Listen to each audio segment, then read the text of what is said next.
Hello, everyone. Welcome back to Real Talks One podcast. Hope you are enjoying your day. It's very important that we discuss about the bloodbath that we are seeing in the stock market worldwide. And this is an important time to discuss what's going around, what might happen, and what are the reasons behind what we are seeing in the stock markets all over the world.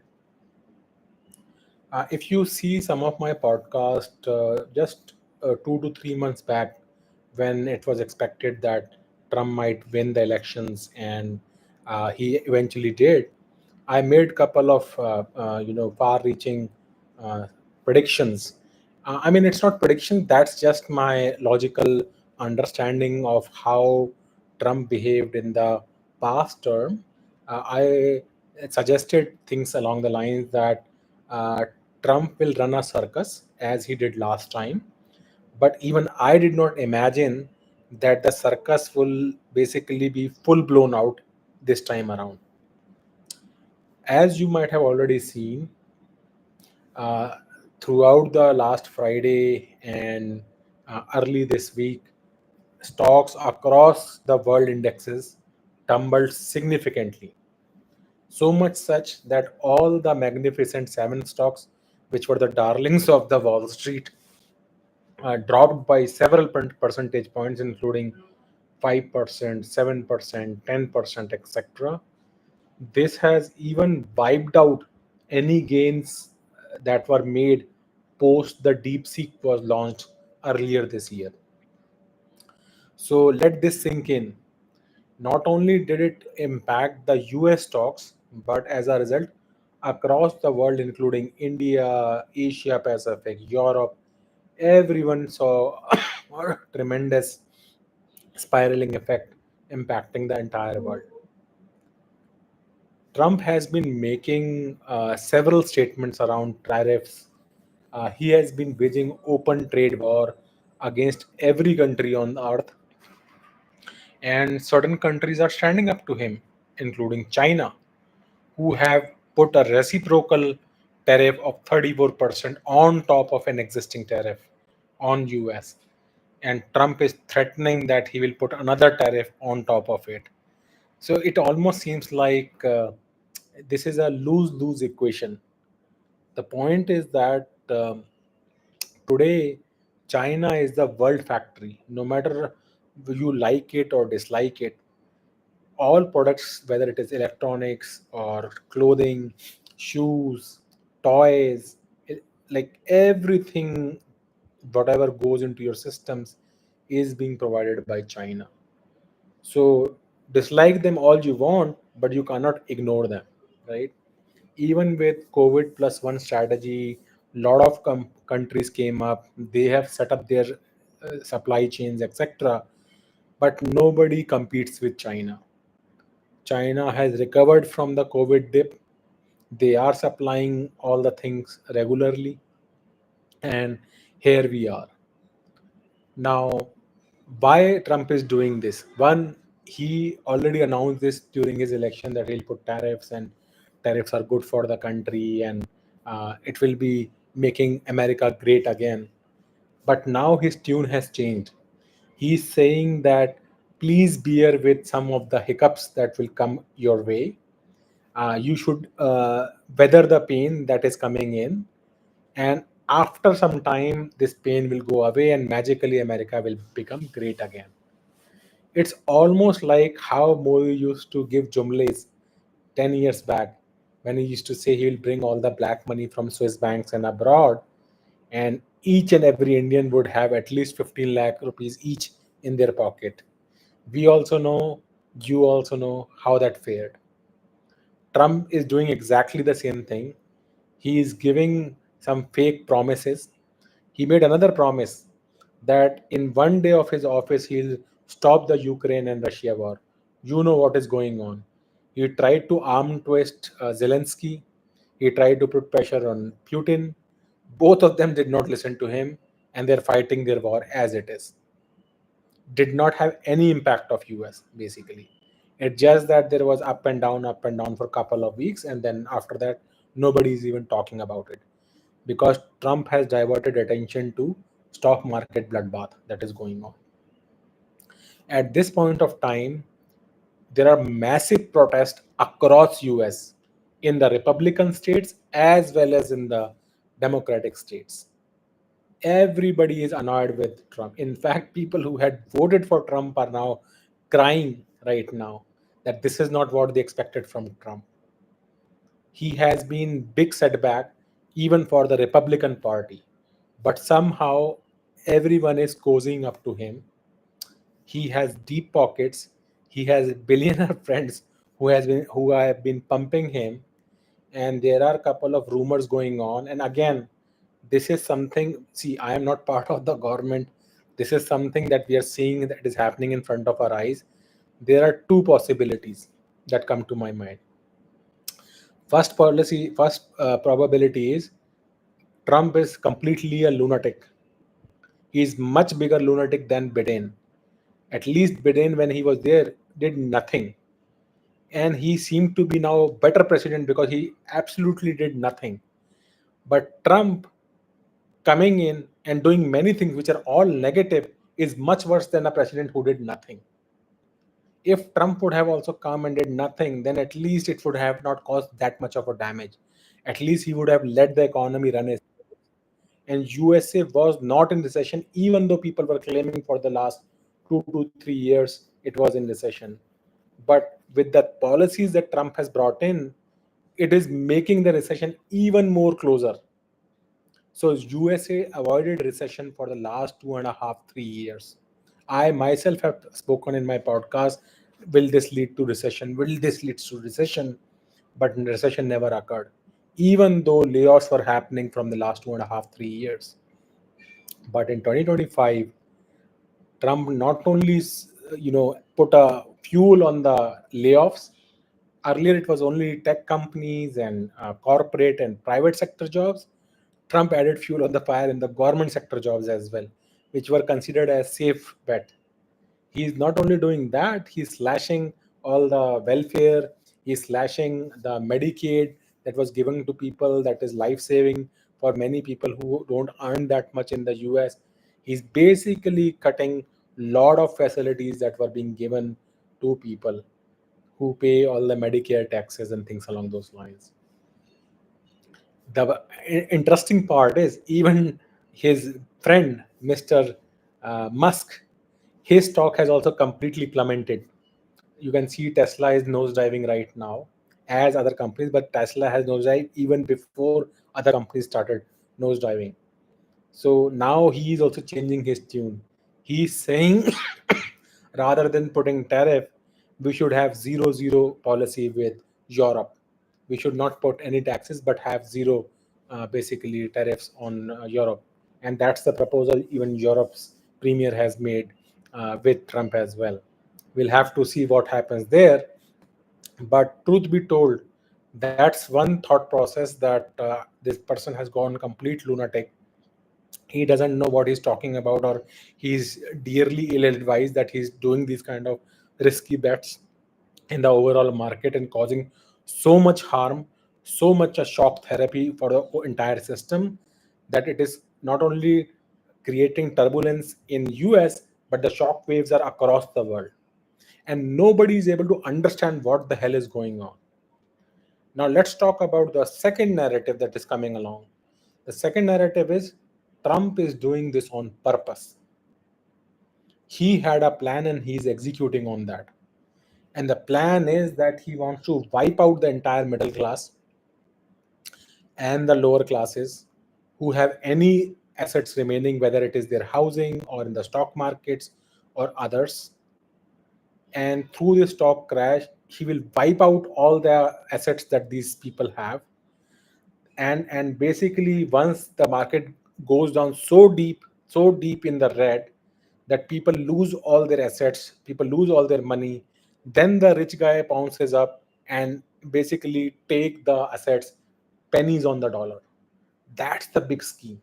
You already see uh, uh, Berkshire Hathaway Mughal. uh, he has already put a lot of his assets in direct cash, right? I have forgotten the name. Sorry about it. I am very bad with the names. But Berkshire Hathaway, founder, you everybody knows he's a very famous man. But I'm missing the name. Anybody on the channel, please write his name so that my statement would complete. But what I'm saying is he has taken off his assets and put them in hard cash. Not the Charlie Munger, the other guy who is still alive. Uh, so uh, essentially, the idea is that all his rich buddies will basically pick on all these assets when they become so low, and the middle class and the lower classes would have lost all the money. They'll get bankrupted. They'll all come on the road. Then they will, yes, Warren Buffett. Thank you, sir, very much. So they'll all come on the road, and then basically they'll snatch off all the, uh, you know, stocks, the companies, the assets, penny on the dollars. That's their grand plan. And who will become rich in this grand scheme of things? The rich. So all the oligarchs that run Russia, they are the same people, similar set of people run USA as well. And Trump is friends with all of those oligarchs, and these people together will basically snatch all these assets and again increase their wealth. And after that, the stock market will start pumping again, so that they can grow their wealth, they can make their money, and this cycle can continue forever. So these are the two possible scenarios. Both are possible. The first scenario, where I talked about, this guy has gone complete lunatic. He is being ill advised, know what he's doing. He's already done tons of flip flops. I'll put tariff, I'll not put tariff, I'll put tariff, I'll not put tariff. And now from April onwards, he has put tariffs on across the world. Even he has put tariffs on countries that don't even have people, penguins and all. So there are a lot of memes that are coming in. And thus far, if you see, inflation has been rising in the US. The world economy is in tatters, and even the Indian stock market is in complete tumble right now. So even if US sneezes, it impacts the entire world, right? So you cannot avoid US.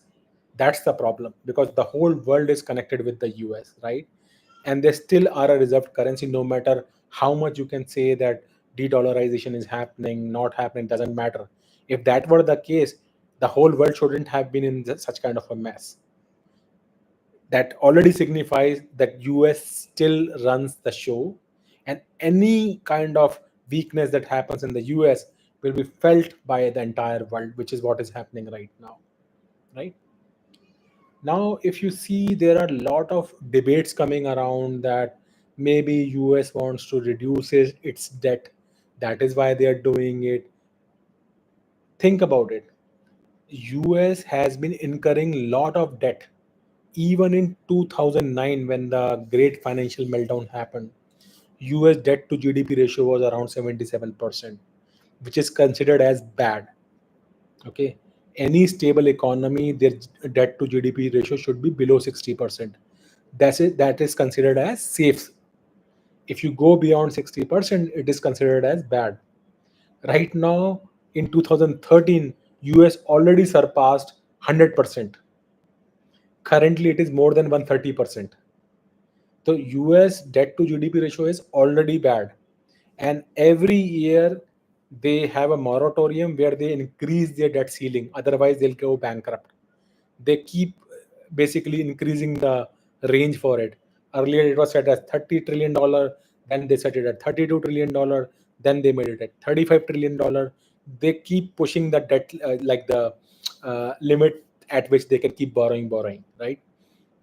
So US has been a complete train wreck as far as the debt is considered, not from now, for at least 20 plus years. I'm telling you again, US has been a train wreck, not from COVID, not from 2009, much earlier than that.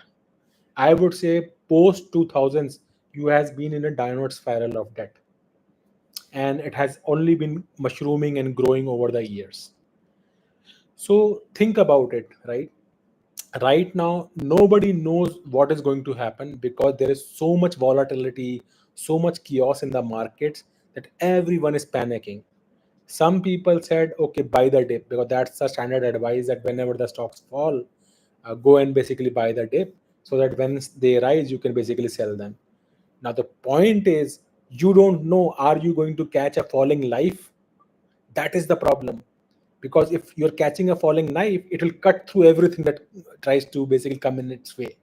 That's the scenario right now. You don't know if you are in a falling knife scenario or you're already hit the rock bottom.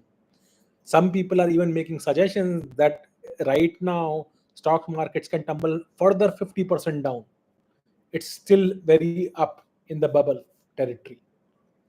So there are a lot of things coming around. It's very hard to make a educated guess as to where the market is going to stop.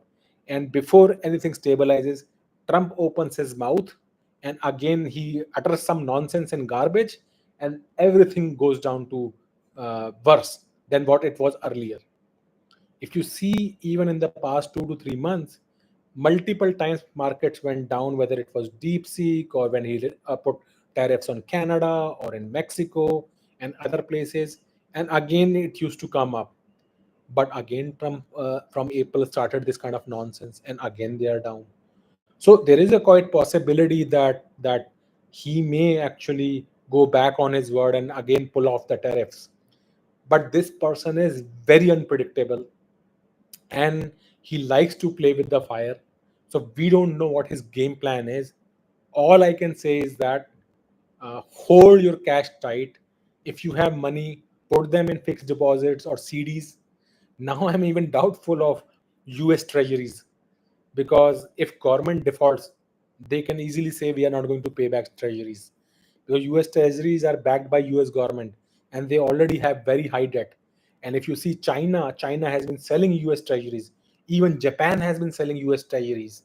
So we have to be very careful to invest in instruments that are stable. US treasuries used to be as stable as gold once upon a time. This is not that time, unfortunately. Let me read couple of comments. There are a bunch of comments that are already there. Munis Ahmed, it's such a shame that India seems to be bending the knee to the West and liking itself more to the West rather than the BRICS alliance. Munis, you have made a very pertinent point. If you see bunch of my podcasts, I already told Trump has been arm twisting Modi left, right, and center. I don't know exactly what is between Trump and Modi, that Modi is like doing bending backwards basically in front of Trump. And even with all the tariffs that they have put across India, he has not reciprocated at all. So it's unclear as to where is that 56 inches chest that he used to boast about now. And he has been in utter shame right now. He is no longer in the news. Modi is completely away from the news right now. All the news is being hogged by Trump right now. Then A2K codes. As a 30-year-old, I don't even understand what to do. Should I even try to apply for a PhD in the USA or try other countries? So, you know, see, for whatever it is worth, US institutions, at least up till now, are one of the best institutions in the world because they get huge funding for research and grants. However, after Trump, he has cut down several grants and things like that. My advice to you will be that if you can get a fully funded PhD program in the US, you should still consider going there and try it out. And generally, PhDs at the bare minimum 3 years. So if you try to go there next year, I think already 1 year of Trump would have passed. By the time you graduate, Trump would have been gone. So I guess after that point, maybe things would have become better. But I think during Trump presidency, it will be extremely risky because he has been revoking F1 visas of several students as well. So right now, going to US, even doing education, can cause a lot of trouble because he has made US a vigilante state. US used to be a very, very free country. You could speak your mind, you can do what the hell you want, and nobody used to care. Right now, it has changed very drastically since Trump has come. So, again, I would say that if you get fully funded PhD, Go there, try to graduate maybe in 4 years, so that you don't have to see the Trump phase, and maybe hopefully things would work out. Munis Ahmed, by the way, do you see India in a similar to 2008 situation? I read reports that people in India have a lot of debt and can't pay their EMI. So from 2008 to 2025, things have changed very drastically. So I like to point out, because I've worked quite a bit in fintech as well. In fact, in India as well. I had a couple of customers in India where I helped launch buy now pay later schemes, wherein you don't even need to have a collateral, and just based upon your phone records or basic transactions that you do online or through UPI, etc., you can be given a credit limit online, like a digital credit limit, without having a FICO score, or as they call in India, like CIBIL score or something like that, right? So a lot of these companies mushroomed during 2016, 17, 18, 19 time frame. So you can say in the last 7 to 8 years, these companies just bombarded India. So all your Navi, Paytm, uh, Flipkart also gives loan, Ola, everyone gives this short term loans or loans over the apps and things like that. Because the access to loans became so easy, lot more Indians started availing these loans. That's one. Second thing is, and this is very different from 2008, because back then there used to be no such app. You can only take loan either from your, local bania, as they used to call it. Apparently, I am one as well, but I never give loans to anybody. But like, uh, jokes apart. But or you have to take loans from like from hard cash dealers, right? Who are generally bad elements and all, and if you don't repay back their loan, they know how to take the loan back from you, basically, right? Or the second option was to go to a bank and take the loans, and generally banks have so many requirements that people who don't have a very good credit history, or they don't have guarantors and all, can hardly access a loan, right? So at that point of time, people did not get that many of loans. But now the situation has completely changed in the last 6 to 7 years, because of all these apps. Lot of people have taken loans. Second, with advent of quick commerce, e-commerce, fintech revolution in India, people have more propensity towards aspiration. So people have become very, very aspirational. So they want the latest gadgets. Like I know in India now, people are buying a lot of iPhones of 50,000 rupees, 1 lakh rupees, when their salaries are hardly 25, 30,000 rupees. Even those players are buying an iPhone, which used to be only bought by people who used to be at least making lakh, 2 lakh, 3 lakh rupees per annum, per month actually. So one has to understand this thing, that this is going on in India at this point of time. So the people's thought processes have completely changed at this point of time. Thirdly, I would say is that overall, the the quick gratification has also increased. So people want to not wait to enjoy a certain facility or benefit or product. They want to buy now, and the easy way to do now is buy the product on an EMI. So this habit of EMI, people who are not financially disciplined get sucked into this process, and they get into this. And as a result, this time around, debt crisis will be much worse that India has ever seen, because up until now, India's saving rate used to be very huge. Now the savings rate has gone down and debt burden has increased. So this time, if bank NPAs happen, it will happen from consumers, not necessarily from the corporates. I mean, corporates is also going to happen, but in addition to that, consumer defaults would also happen, which will create a catastrophic impact on the banks as well. So there is a high likelihood that this can happen. Very good question, Amonis. I feel many India companies are overvalued due to hype after COVID. Monish, this is true for everyone, right? It's not only about India. Even in the US, the companies are very, very hyped. Every company after COVID has, see, like Magnificent Seven, right? Pretty much every company is $1 trillion. How on earth is it even possible that every like $1 trillion used to be a landmark? Only Apple used to be the company that was supposed to be $1 trillion company. Now every other company like is a $1 trillion company, not $1 trillion, 2 trillion, $3 trillion company, Nvidia, Google, Meta, Microsoft, Amazon, Tesla. Once upon a time, at least, now their stock is tumbling, etc. Right? So India is also, and India, the bubble is also for another reason.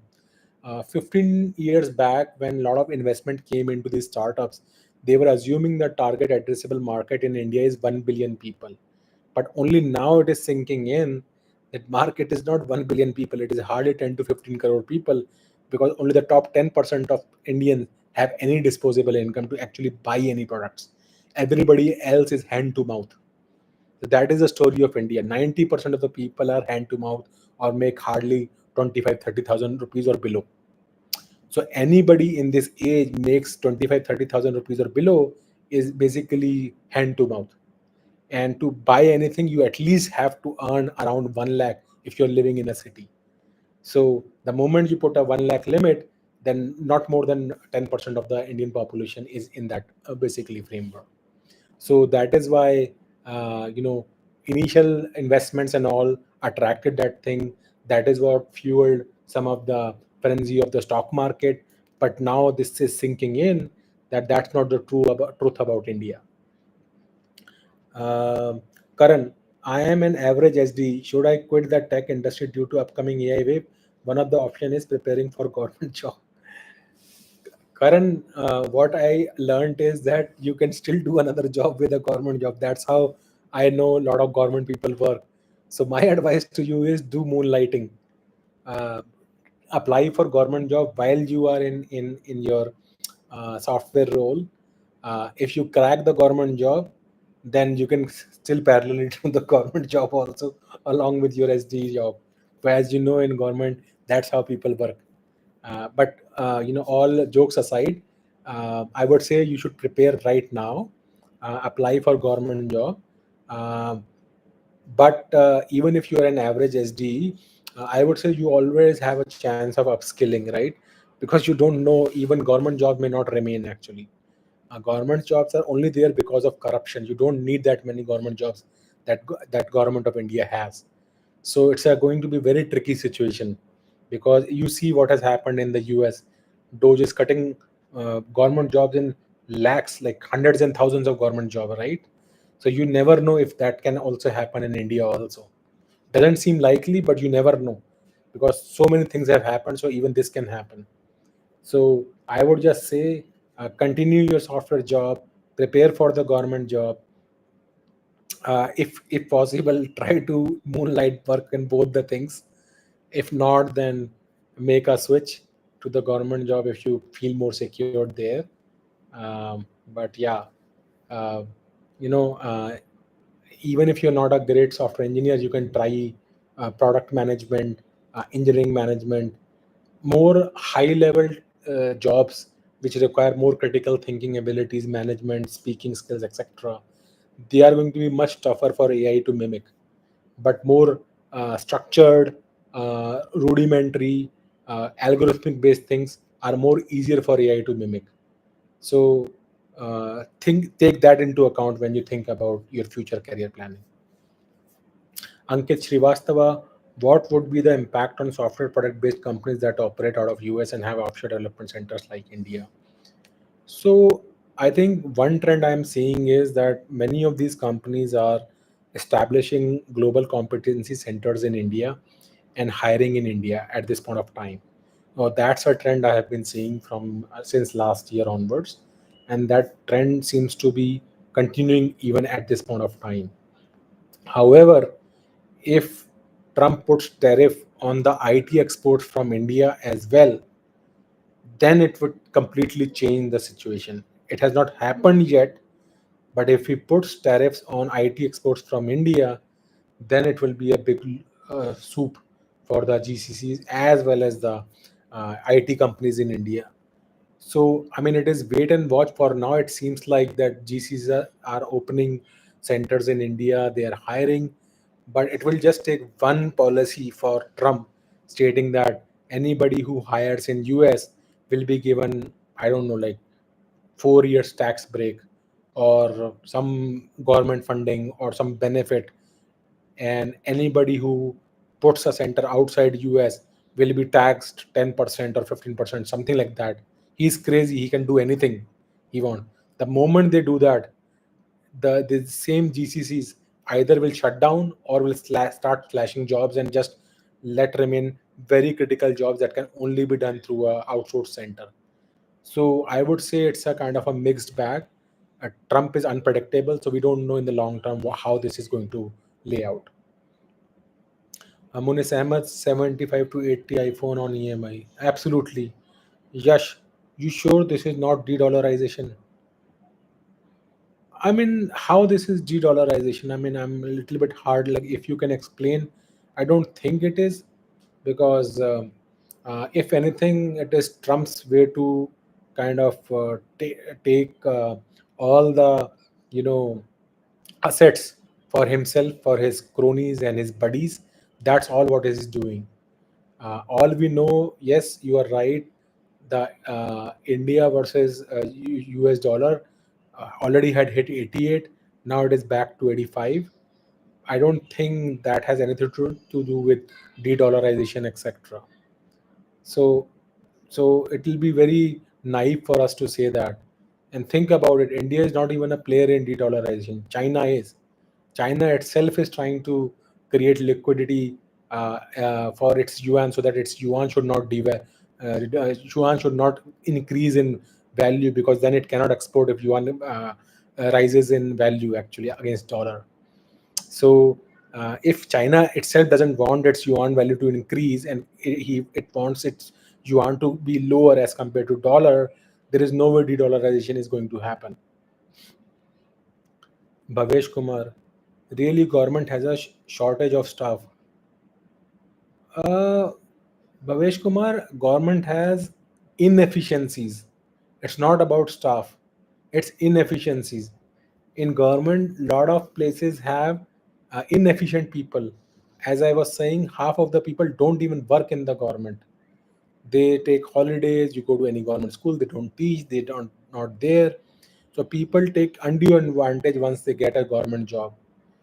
The problem is not staffing. Problem is their efficiency is not there in their working. They just put hours, but they don't deliver results.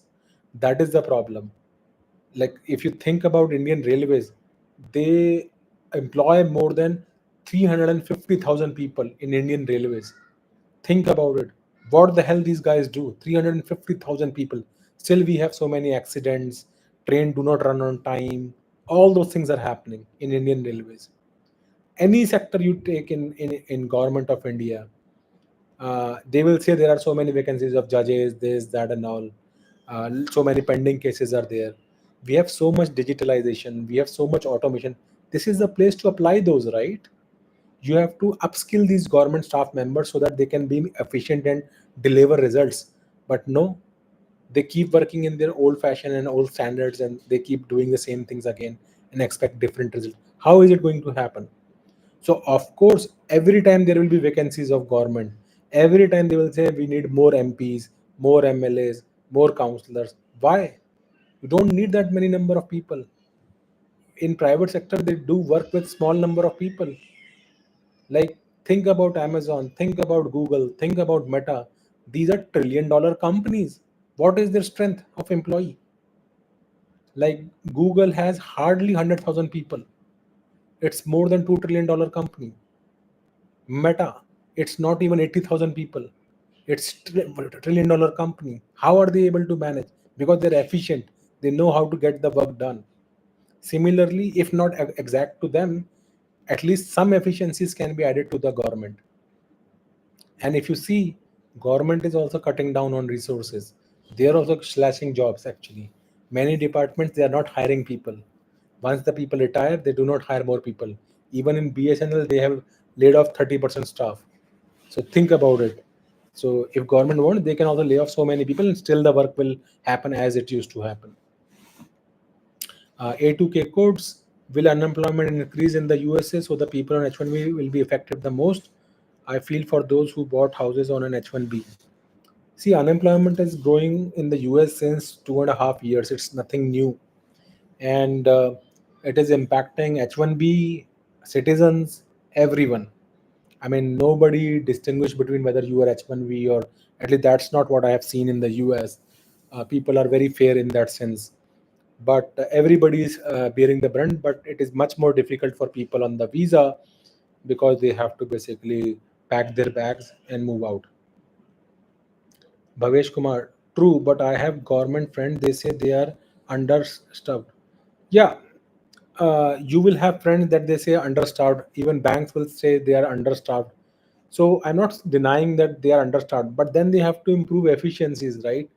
Just for everything, you don't need a person. Many things can be automated. I'll give you a classic example. There is a lot of paperwork in many, like just if you want to go to a passport office physically, they have 6 or 7 counters. They'll say go first, get a verification from this, get a verification from that, then go to this counter, then go to that counter. They'll make you go to 6 7 counters. What for? Why? Why you need 7 people to stamp before you get your passport approved? Why can't one person do it? Same way, if you go for opening a startup in India, you need so many approvals. If you want to get a GST license in India, you need so many approvals. Why? Government has purposefully created huge bottleneck and red tape, because this way they can add corruption layers. If you only have one person who has to solve it, you don't have so many people. One, you don't have to pay so many people. Anything goes wrong, you can hold that person accountable. Now anything goes wrong, everybody points finger at other people. There is no one who has any accountability. That's the problem. I'm not denying that several of the people wouldn't be understaffed. They would be. A problem is systematic in the government. I mean, think about it, right? If you have digitalization, Modi started digitalization in India, right? Why does he not digitalize the government? Why does he not remove all these workflows? They have not done that. Just saying everything is digitalized and not using it for the real purpose of what digitalization means is worthless, actually. There is so many inefficiencies, whether it is tendering process, whether it is their grievance dispersal system, anything that you see. Even Aadhaar, you see, Aadhaar is also like, if you have to go and get your Aadhaar, like I have to get an Aadhaar for my younger son, I don't even know like where to get it and all. I remember when I got it for my earlier son, I had to keep roaming here and there. I couldn't find an Aadhaar center, and it took me so much time to get the Aadhaar card for him, right? I mean, that's the problem. India, everything is inefficient. That is the problem. It's not about staffing. Staffing is a, you can say, is a symptom. It's not the real cause. The real cause is inefficiency. If you make the single person efficient, what is AI doing? It is going to improve productivity of an existing person, right? That is why everyone is afraid. Why can't they improve productivity of government employees? Like, if anyway there is low staffing, then this is the perfect case for applying AI and improving their productivity, right? It will even remove the any kind of black money dealing and all those kind of things, because AI will record everything, all transactions that are happening. Karan, in every podcast, AI founders start stating that software roles are eliminated within 3 to 4 years. They are stating being a bartender is better than being a software engineer. Do you agree with this? See, my target is about 5 years. All software engineering roles will not get eliminated, but my thought process is that it'll start with the entry level roles, go all the way up to like mid level roles. But mid to senior level roles, it will be hard to eliminate, because their job is not to write software. Their job is to architect the systems, understand the business nuances and things along those lines. So people who have those kind of product sense skills, they will be required. At this point of time, AI is very good in algorithm, repeating what it is being asked for from the past. But if new thing has to be created, it cannot do that right now. It only brings data from the past and does it. So I do believe that there will be lot of slashing of jobs, that's for sure. Its range is could be 50 to 90%, depending upon how mature the systems are, how mature the AI gets, and what is the implementation process in companies.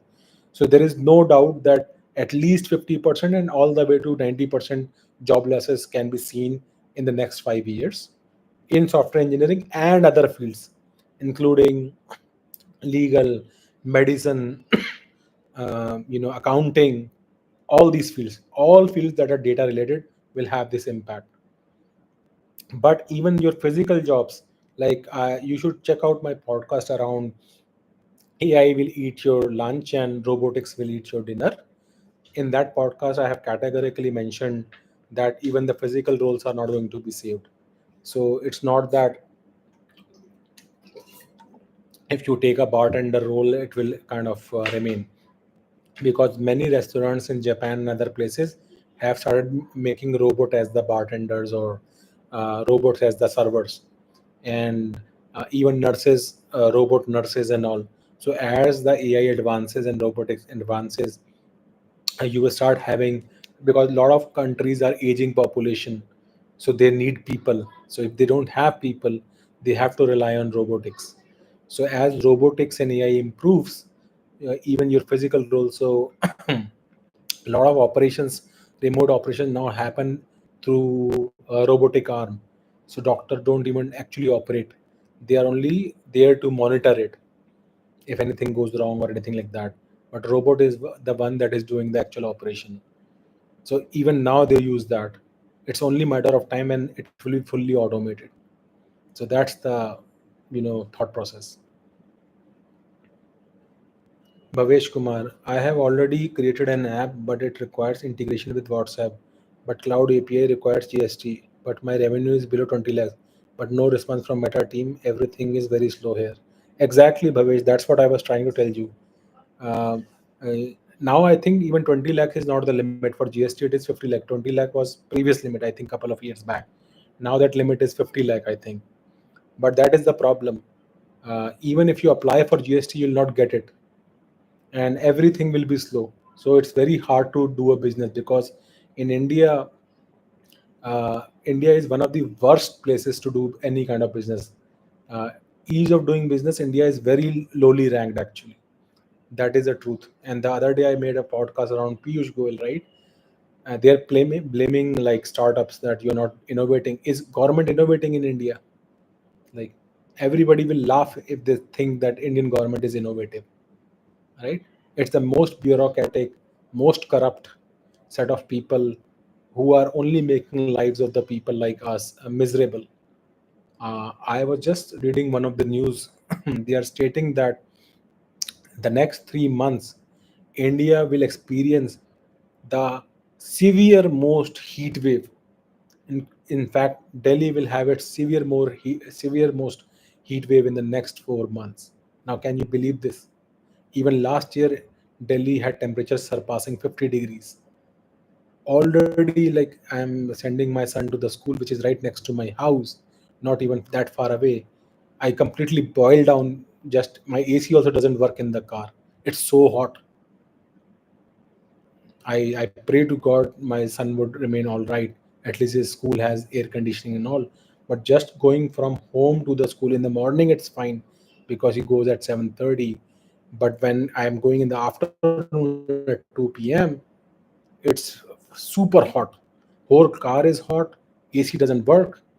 And when I bring him, even my son says, "Dad, the whole seat is hot.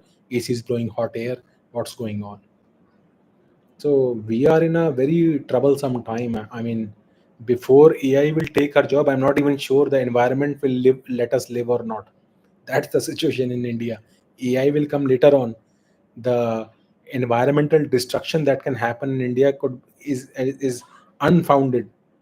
Like, we don't even know what can transpire, whether it is earthquake or drought or heat waves. We don't know what can happen in India actually. The way things are going on here, the pollution, the environmental destruction, and things along those lines. But hey, this podcast was for economic fallout, the stock market bloodbath that was caused by Trump. Hang in tight there. We have seen the cloud wave, the COVID wave back in 2020 and 2021. We came strong from it, learned from it. This is think about another COVID started by Trump. Hopefully, we will also come out stronger from here, learn from it, move on.